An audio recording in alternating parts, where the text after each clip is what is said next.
set? Yep. Thanks. May it please the court, Your Honor, counsel. Judge, this case is about a situation that the defendant finds herself in because she was running a daycare center out of her home. She had no training, she had no certifications, but she was running multi-children in her home over a number of years. During the course of that, for whatever reason, she and other people that were there in the house recorded this incident as a way to show that she knew what she was doing and how well she could control the children there. This was a child that was crying repeatedly, and the defendant's purpose apparently was to show how she can control a crying child. She didn't rely on training or anything else. This video that I will play in a second shows the defendant obstructing the child's airway. This child was 6 months old at the time. The child's name was Violet Hargroves.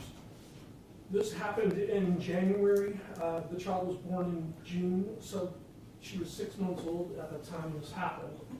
And what you will see is that the defendant covers the baby's airway for an extended period of time, well between 45 seconds and over a minute. It's hard to tell when she actually releases the face because the camera is turned to the side, and then she puts the child's face against her breast. So it's really difficult to tell even if then the child's airway is being obstructed. But you'll see the child arms gesturing, doing things to indicate that it's not real happy about what's going on. And I would ask the court this. I was thinking about this morning. This is a situation where this child the airway was blocked. The child wasn't told to take a deep breath and hold, and then we're going to see how long you can hold your breath. This is a situation where a person didn't take a deep breath and then is forced to hold that breath. And I was trying to do it this morning. I couldn't go past 15 seconds myself. So I asked the court if, when you're seeing this, if you're able to hold your breath as long as this is going on, because I don't think it's possible. So I'm going to play this now. I had it up here before.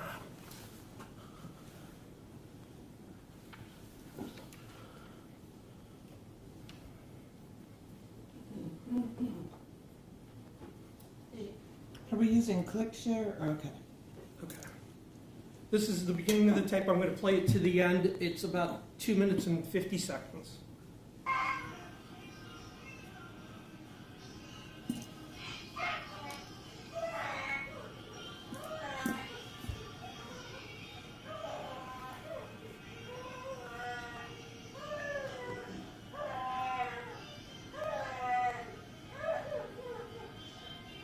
At this point, she's holding the mouth, but not the airway. Now she's covered the airway.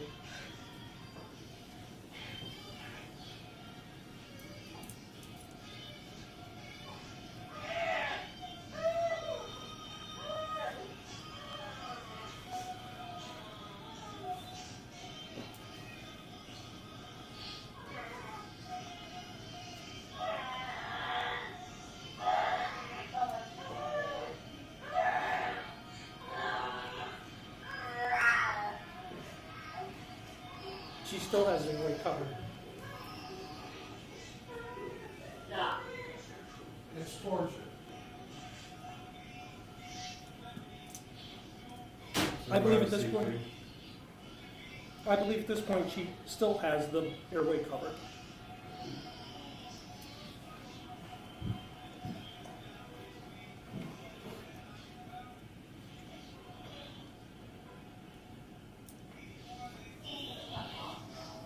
And you can see the baby stop crying.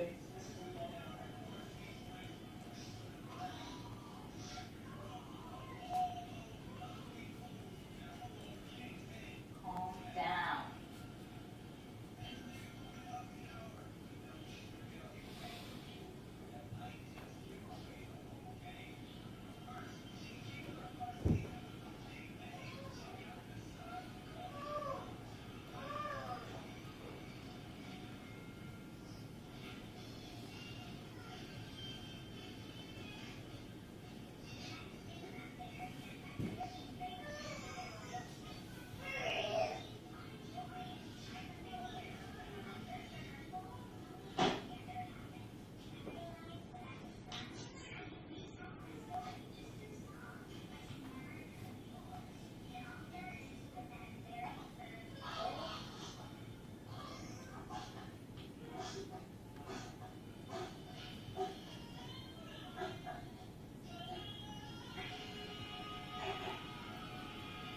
This is the first time I can tell her hand is not on her face.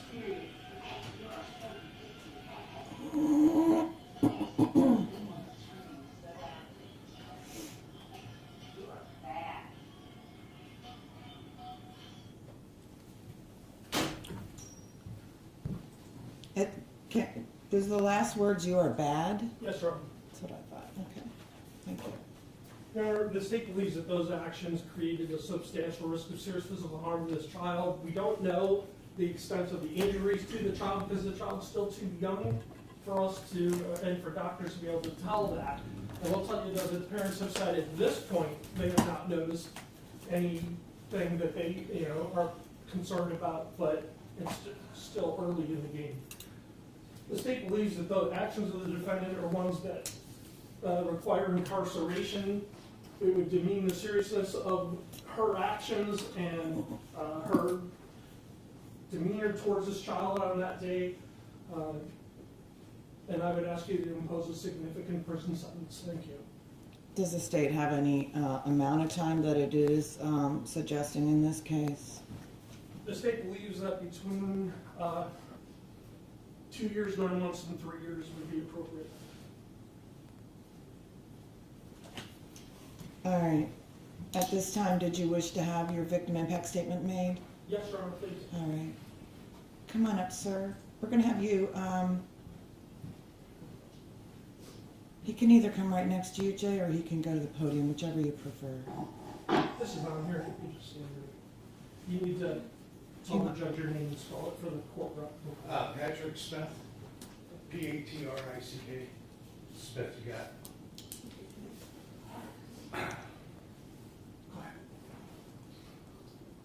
Well, I got a lot of things to say, but I can just tell you that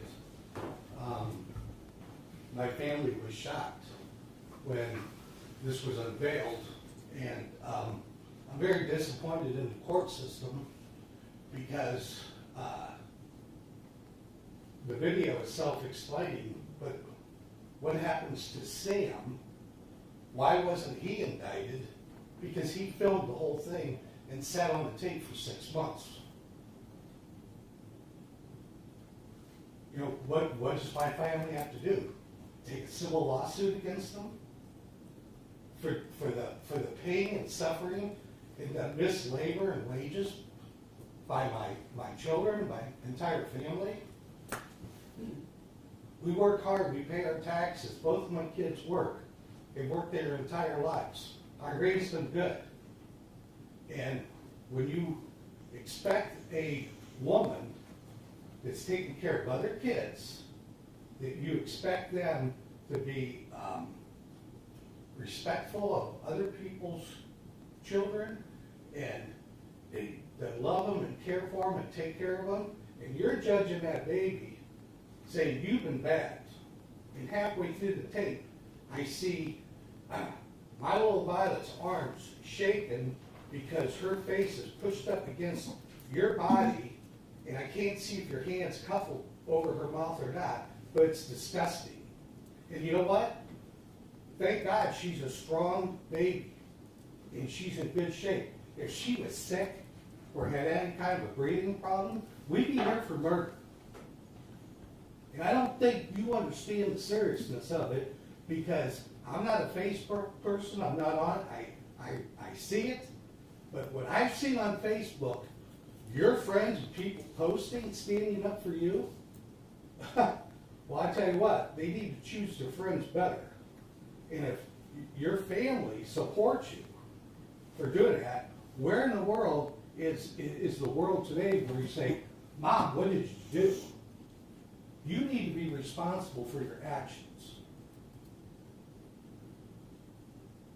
So, Judge, I would expect to give her the maximum you can possibly give her and send a signal to the community and all the people in the city of Cuyahoga Falls and all the court systems around this country where people are getting lenient sentences and they're not, there's no justice being done. So you know what? That's the way the world is today. But you know what? The world's starting to change where people need to be held responsible for their actions And what she did to my granddaughter, she could have killed her. That's the seriousness here. And if you get sentenced 36 months, you're lucky. Because I give you 5 to 8 years. You got anything you want to say to me or my family? She will have that opportunity, sir. This is your time. Well, it's just a part of what I'd like to say. But my entire family has been so upset about this. And my daughter's been a wreck. She can't sleep. She has to live through this because of what you did. And for you to deny it, or to get people to stand up for you to justify that what you did, well, I'm not that kind of a person, this and that. You could have killed her. And how many times was it done before? And why in the world wasn't the detectives investigate your husband? You're disgusting. And it makes me sick. And I hope justice is done today. That's all I gotta say. Thank you, sir. Anything further from the state? Your Honor, the state has no further witnesses. Thank you. All right, thank you. Attorney Stiles? Thank you, Your Honor. May it please the court, counsel. From the outset of this investigation, Faith has fully cooperated with Cuyahoga Falls Police Department. She's never denied her involvement in this incident. She's also never denied her actions in this incident. She is the mother of 4 children. From the birth of her first child, she has devoted her life to child care.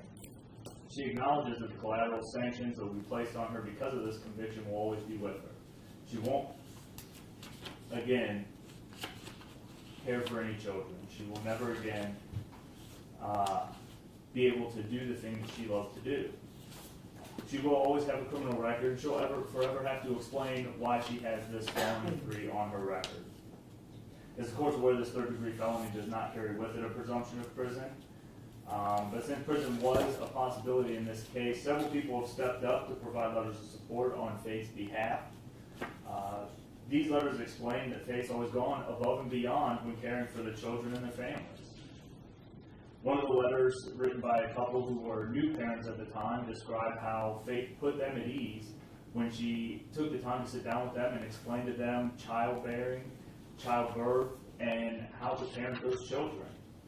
Others explained that their children felt more like family than actual clients with her. And lastly, they described how going to Faith's house, as she was known to a lot of these children, was one of the best parts of their day.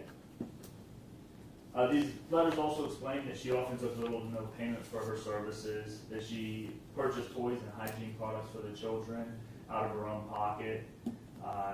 She provided constant updates to these parents about the care that she provided for them. Considering all of these things, I want to just briefly discuss some of the sentencing factors this court will take into consideration. I think most importantly, the recidivism factors that the statute lays out all fall in favor of Ms. Boltz receiving some sort of alternative to prison. She had no juvenile record. She had no criminal record. As a 45-year-old woman, she had nothing more than a traffic ticket.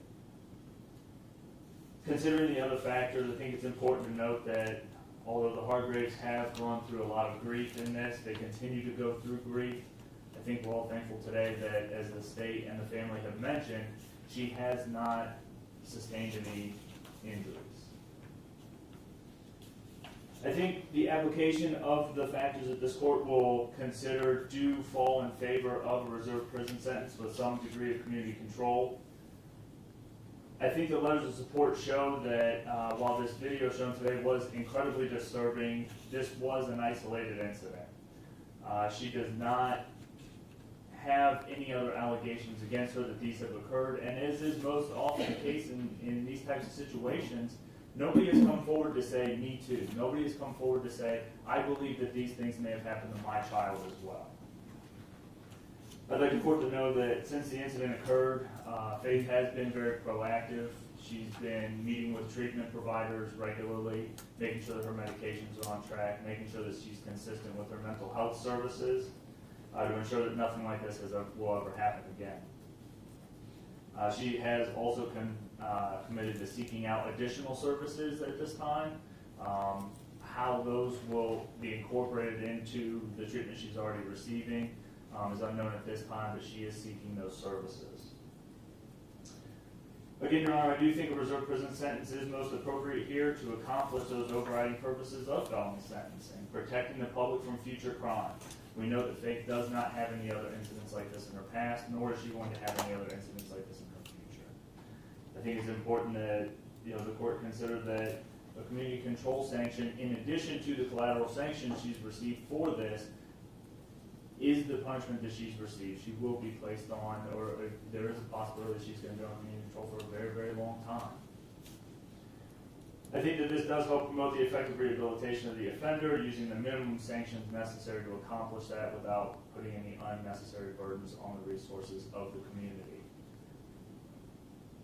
Your Honor, at this time, I do believe that a period of community control, maximum sentence be imposed, and that a period of community control in the range of 5 years would be appropriate. Give Faith an opportunity to show this court that she can be rehabilitated from this without the necessity of community control, or without the necessity for incarceration. I ask you to take all these things into consideration for the sentence. Thank you. All right, thank you. She does have a statement to provide both to the family and to the court.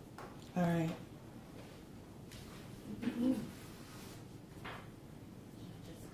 Stand up, please.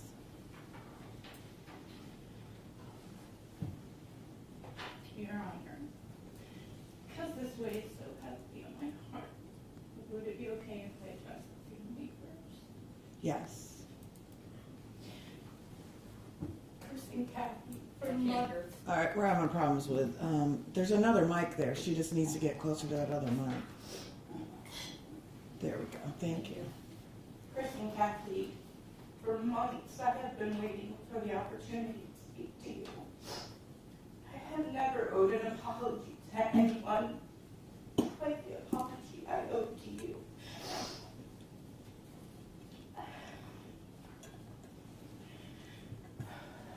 Chris, Kathy, and extended family, I was entrusted with your daughter, one of your most precious gifts, and I betrayed your trust.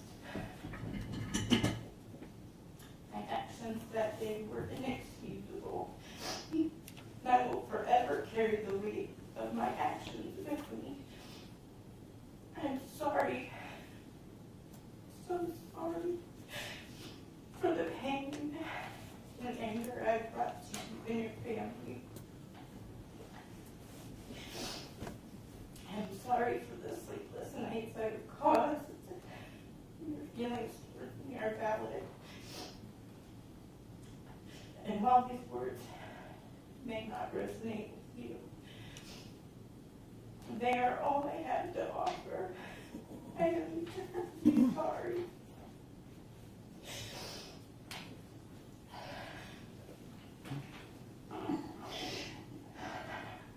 Your Honor, before anything else, I want you to know that I take full responsibility for my actions and anything in question. On that day, I made the worst decision of my life. I know that I have caused the Hargrave family a great deal of pain and grief, and I am so sorry for that. I look back to that day in January when the assault took place, and I feel horrified, embarrassed, and ashamed of my actions. I question myself daily, trying to figure out how I was able to make the decision I did that day. I've taken steps to try and answer these questions by speaking with my doctor about my medications, and together we have made big adjustments. I have been seeing a counselor to learn how my stressors affect me and how to better cope with them. I communicate more with my family, so they know what I'm thinking and how I'm feeling. These are the first steps, but they are not the last. And I promise this court I will continue to work on me. Thank you.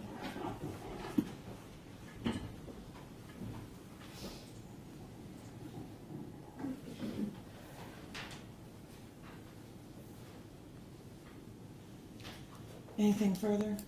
No, Your Honor. Okay. Well, obviously, everybody's got different opinions on what's appropriate in this case, and my job is to follow what the legislature tells me to do, not impose the harshest sentence, to advise the community not to do this again. That's not within what I was elected to do. It's not appropriate for me to not follow the sentencing requirements. So there are certain factors that I am required to follow. And yes, we have no prior criminal conduct that we're aware of. The things that disturb me the most about this case is that but for that video, we would never have known this happened to that child. And so we really don't know if something similar to this has happened previously. And I've heard statements about, well, you know, my husband and my kids are there and da-da-da. Well, in the pre-sentence investigation report, when you spoke to our person here at the probation department, you indicated, I wasn't trying to hurt her. My kids were there. They didn't think I was trying to hurt her. Well, guess what? What you did was completely inappropriate. And if your kids were right there and they didn't stop her, how can I rely on them to be appropriate judges of what is appropriate in other situations? I can't rely on that. And there's a lot of folks, you know, who have committed multiple crimes who have never been convicted of a crime but have committed them. So we just don't know, really. And I do appreciate that you've not had criminal conduct before, but that's only half of what I'm supposed to look at. The other half I'm supposed to look at is the seriousness factors. And in this case, it is horrifying to watch that video, as you know. You said it yourself. It's and you know, I absolutely understand all of your feelings regarding this.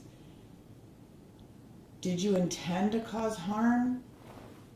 I don't know. I think you intended to get that child to shut up. And that in and of itself, when we send our children to child care, we trust that person, that our child will be as safe as if that child were in our home with us. And just the fact that this happened and it didn't come out for 6 months is another huge red flag for me. This family wouldn't even have known that this happened to their child but for your husband recording it and sending it to someone else who sent it to someone else who had a duty to report. And I'm not in charge of who gets charged with a crime. That's the police department and the state. So I can't really comment on why your husband or children weren't charged for you know, allowing this to continue when it happened. But I just have to say I absolutely agree with the state that your actions could have or may have caused serious physical harm to this child. We really don't know. I absolutely believe there were periods of time when that child could not breathe. And that's scary. And we really don't know. And then there's this other whole thing that's, you know, more and more prevalent in the research today is that things that happen to you as a small child traumatize you in a way that we may not ever see for months, for years. We may not know. This child may have claustrophobia because of what happened, right? We don't know all of the long-term effects. But we know what happened was completely inappropriate. It was criminal conduct. It endangered this child.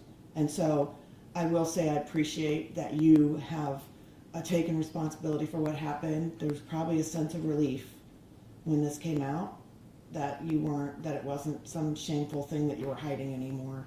But that doesn't change the fact that you didn't tell anybody about it. You continued to watch other people's children. You continued to watch Violet, this little child who obviously you were having troubles dealing with. And those are the things that really concern me. And I would just say, when I go through your pre-sentence investigation, And the conversations that you had with my probation officer, it seems like you are minimizing what happened. And you've got a lot of reasons why this happened. You were exhausted, in pain, over-medicated. Well, that's not Violet's fault. You should not have been watching a child if that's the situation that you were in. And based on all of that, and based on the whole investigation that our probation officer conducted, they believe that you completely minimized your actions and that prison is appropriate in this case. I agree with them.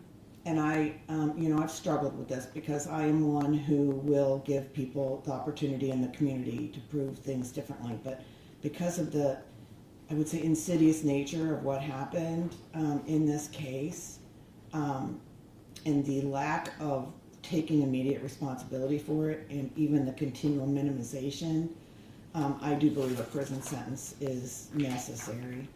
What I'm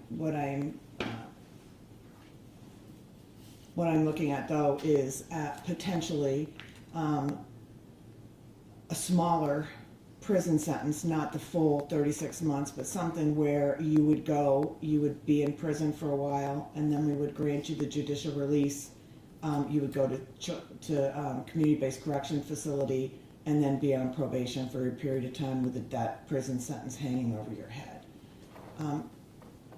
That is in line with other cases of a similar nature for felony 3 with someone with no prior criminal conduct. So that's where I'm at with this, and like I said, I've struggled with it because I cannot imagine what this family is going through, and I certainly understand and appreciate that it's likely they're not going to agree with my sentence, and your family's probably not going to agree with my sentence either. But based on all of the facts and the circumstances and consideration of all of the relevant sentencing factors I'm required to analyze, including the seriousness factors and the recidivism factors, based on the arguments that have been made here today, the statements that have been made by the family and by yourself, I do find that applying a prison sanction will protect the public and punish you despite any burden it might place on state and local resources. So I'm going to impose a sentence of 18 months in ODRC, and I'll waive the fine and just order that you pay the court costs. I will hold the payment of court costs in abeyance while you are in the prison so that you don't have to start paying those out of your commissary. I'm sure your family can probably pay those for you, but with the decrease in your income from you no longer working, there's likely a strain financially for your family. So we'll give you the opportunity to get out and find another job not working with children, to be able to pay for the court costs and probation fees that'll be assessed to you when I release you. I will say to you that oh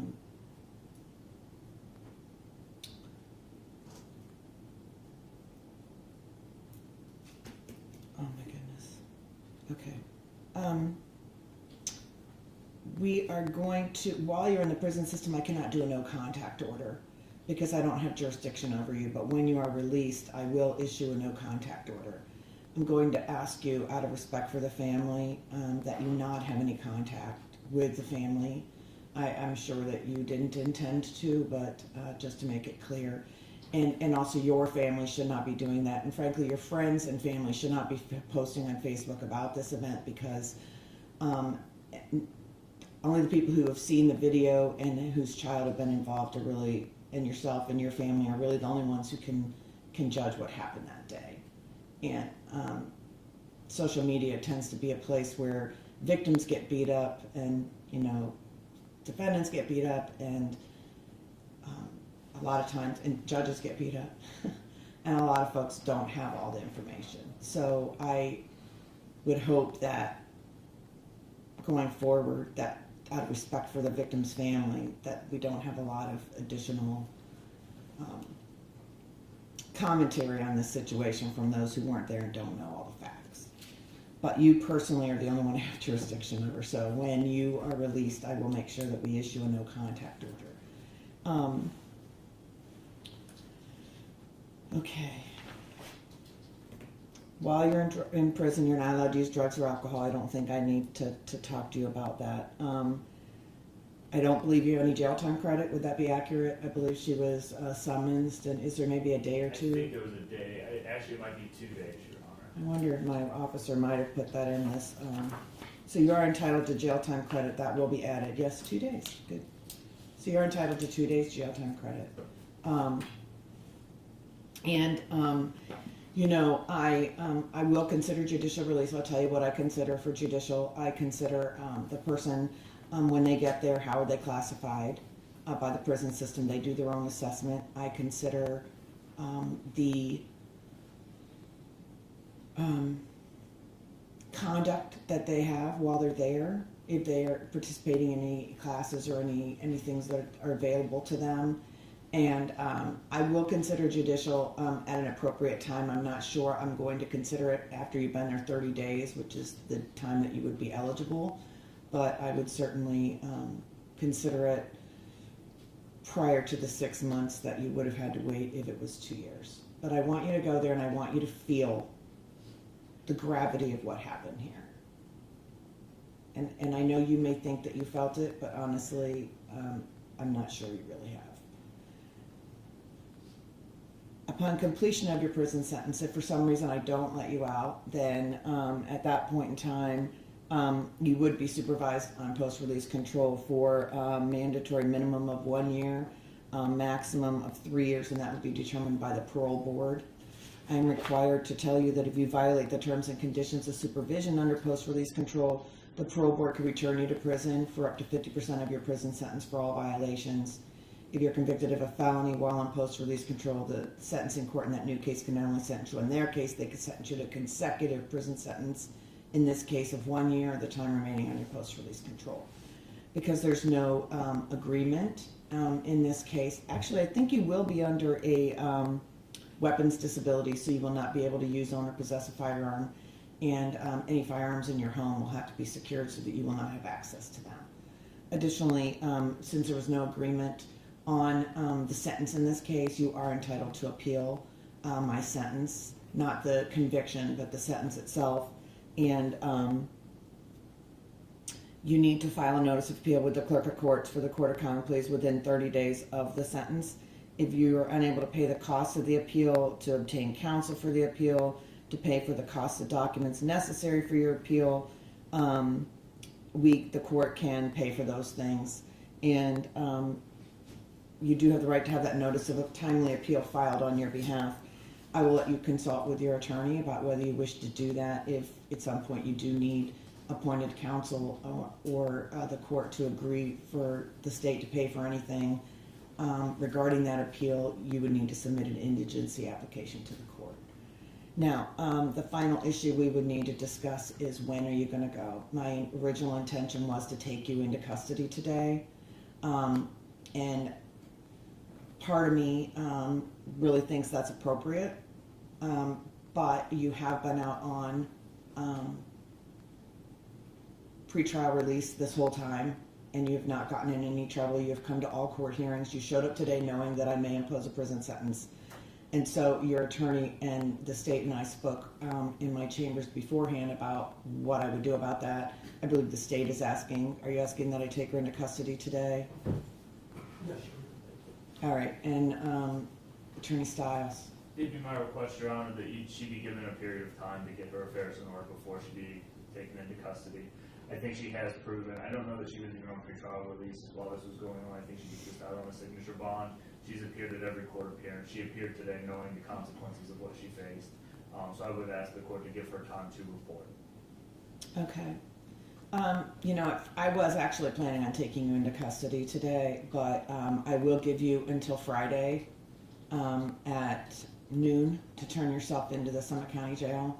That'll just give you a couple days to say goodbye to your family and deal with anything you might need to deal in terms of powers of attorney or anything that anybody's going to need to be able to sign on your behalf while you're gone.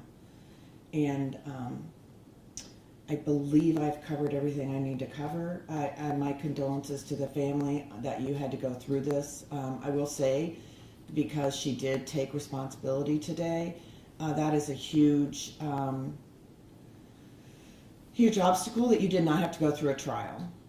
And I'm grateful that you did not, and I'm also grateful that this got resolved a little quicker than we have seen some of the cases during the COVID pandemic. So I'm glad that we have some resolution today on your case, and I hope that you will take the time to engage in whatever trauma therapy or whatever counseling you may need to help you to get past this, and so that you can be the best mom and your husband, dad to your baby going forward, because we really don't know, what this might have done for her. But I just, I know that you had all good intentions when you placed her in this person's care, and you need to forgive yourself.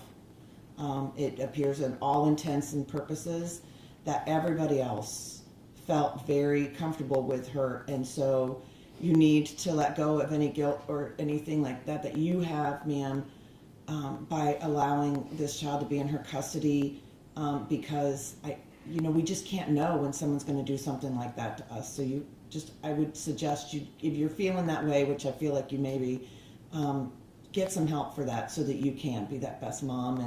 And the same for you, ma'am, when you get out, you need to continue to engage in whatever counseling and therapy that you're going to need, okay? And probably your family too. I mean, this type of thing is overwhelming for everybody involved. Everybody has some trauma associated with the court system, and that's not our intention, but it is just the reality of having a criminal conviction or being a victim of crime in your life. Is there anything further that either the state or the defense feels I need to address on the record before we adjourn? Nothing further, Your Honor. All right, make sure you turn yourself in. If you don't, all bets are off as to what my sentence will be. I can, at that point in time, I can potentially modify it if you don't do what you're supposed to do, okay? I know you did. All right, thank you. Thank you all for being here today.